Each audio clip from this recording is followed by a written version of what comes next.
470만 명. He's 15. 이제 세계적인 유튜버가 됐어. 안녕하세요, 대한민국장사꾼입니다. 네, 안녕하십니까, 대한민국장사꾼입니다.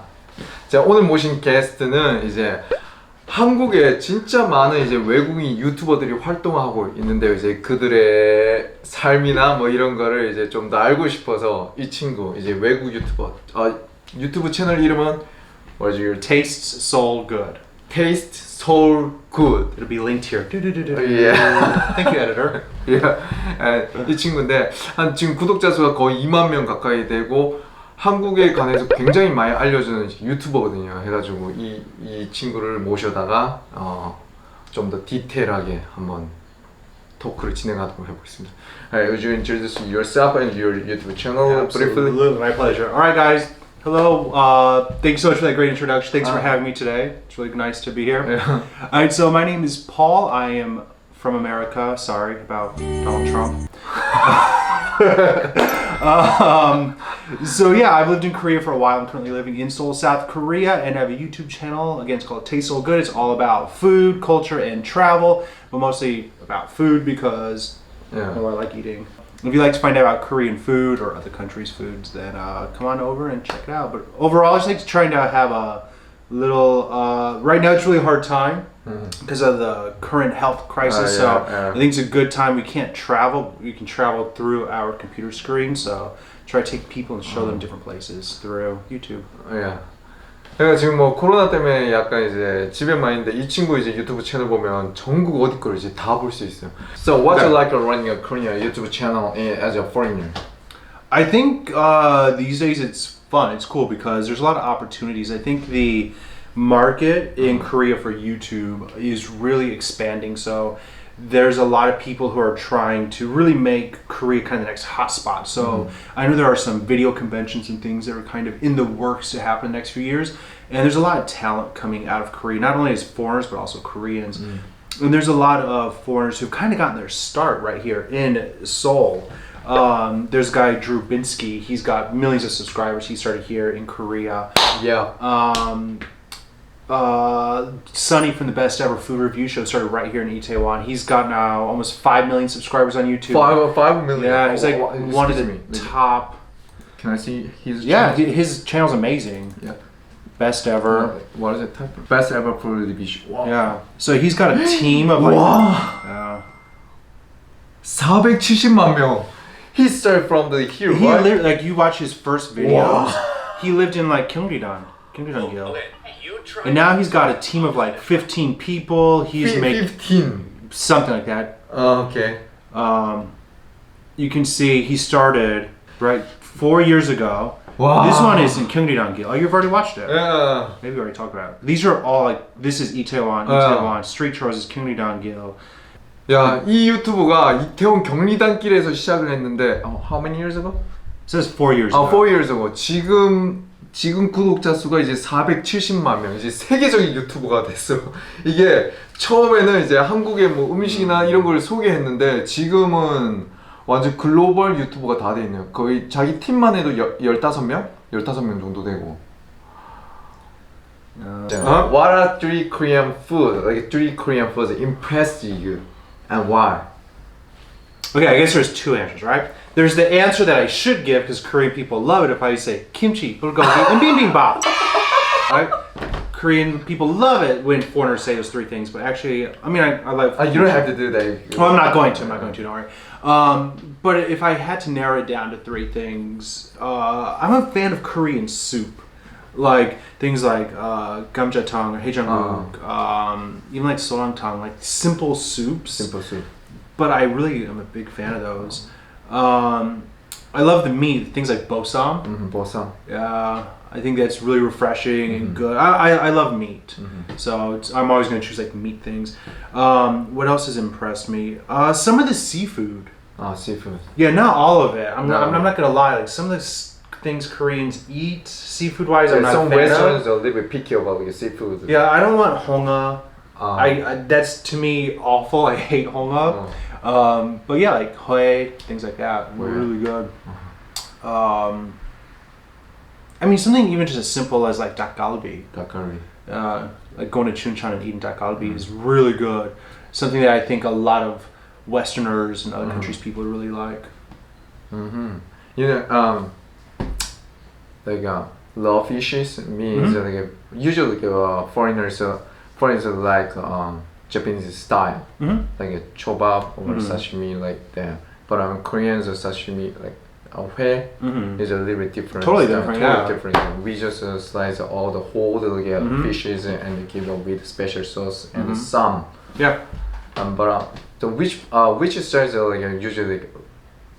Which style is your style, and usually Westerners seems like I think that they like Japanese style more because it is very simple. And what is your opinion? Well, I would say first Westerners are just more used to the Japanese style, so they've never had the Korean style to compare it to, so they can't really say which one's better.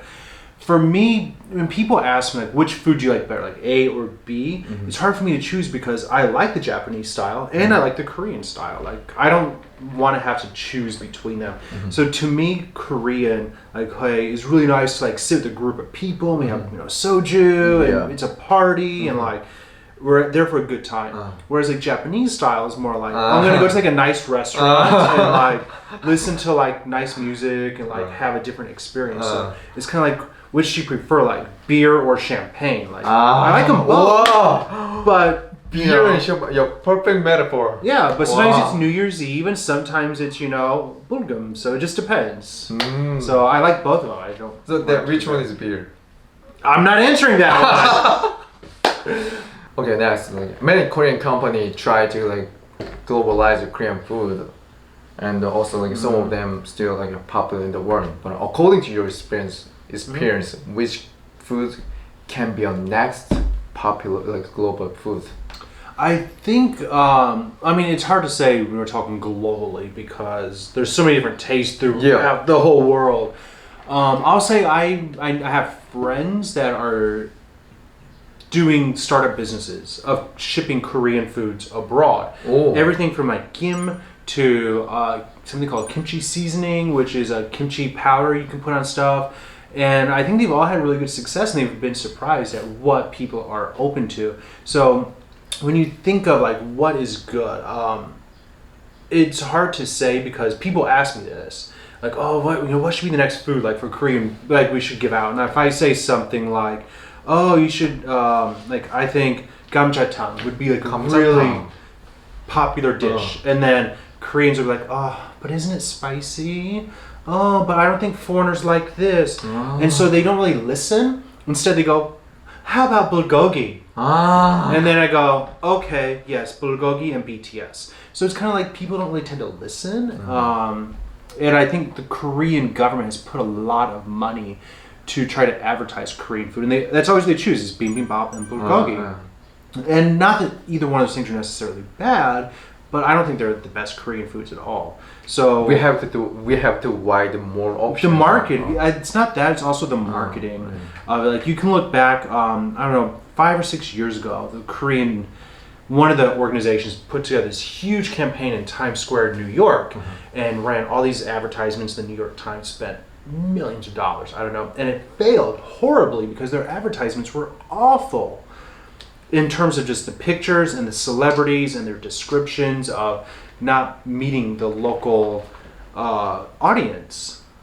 And so I think if you really want, I think these days a lot of the Korean organizations are starting to utilize like us as YouTubers and Instagrammers who are in Korea because we know about Korea, but we also know about our local countries where a lot of times it's more of a stereotype of hey foreigner, like eat bulgogi, like this is the Korean air, Asiana like type of thing. So not to sound negative, but I think I say that because I think there needs to be more research into it if people really want to make it big. Everything from like chimek, I know fried chicken isn't really Korean food, but it is a Korean style of it. Next, because now you are like a YouTuber, you film somewhere, and also like you're talking on the street, and you meet so many people, also maybe strange people. So what kind of hardships has you like faced?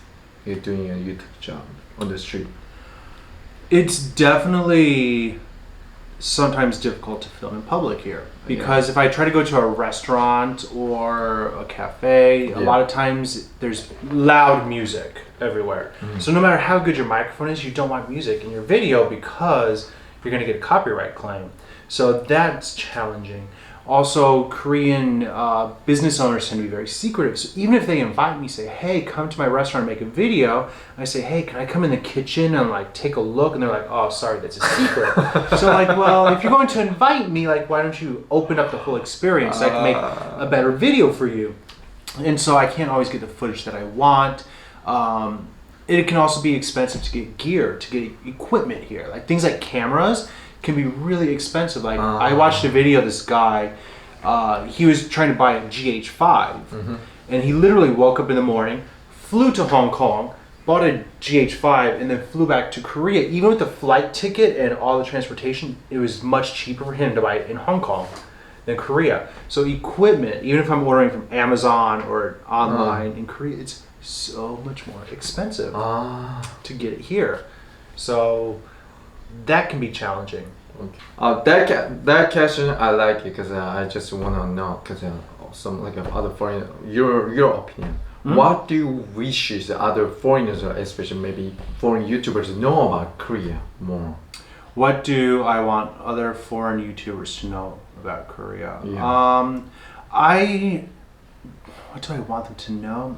I would like to encourage them to be a little more creative. More creative? There are some people out there doing really cool things, but like I said earlier, so many of them just come to do like apartment tours and, they use the same music and it's always just the same style. So I guess I'd like to encourage them to get out. There's so many like same style videos, just more eating and it's traveling. Like, I'm going to go to Gyeongbokgung, wear hanbok, like yay.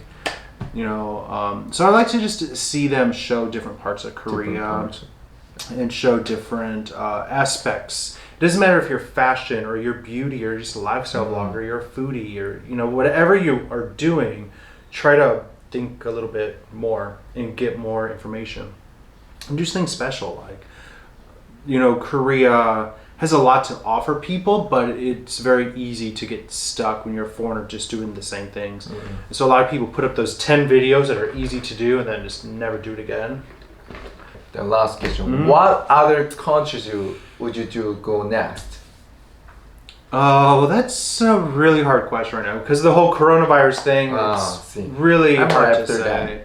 I'll tell you, I can let you in on a little secret, kind of like my dream. What my dream would be is a few years down the line, if I was able to make this whole YouTube thing like really popular, I'd love to just travel around for a few months, go to different countries, explore the food cultures, the drinking cultures, the lifestyle, but then always have Korea as home. So maybe I would do 2 months in China and then 2 months back in Korea and then 2 months in Indonesia or something. So what countries would I want to do it for? Basically every country. I would love, not so much Europe, sorry Europeans, but places more in Asia, Southeast Asia, and Africa, maybe even South America.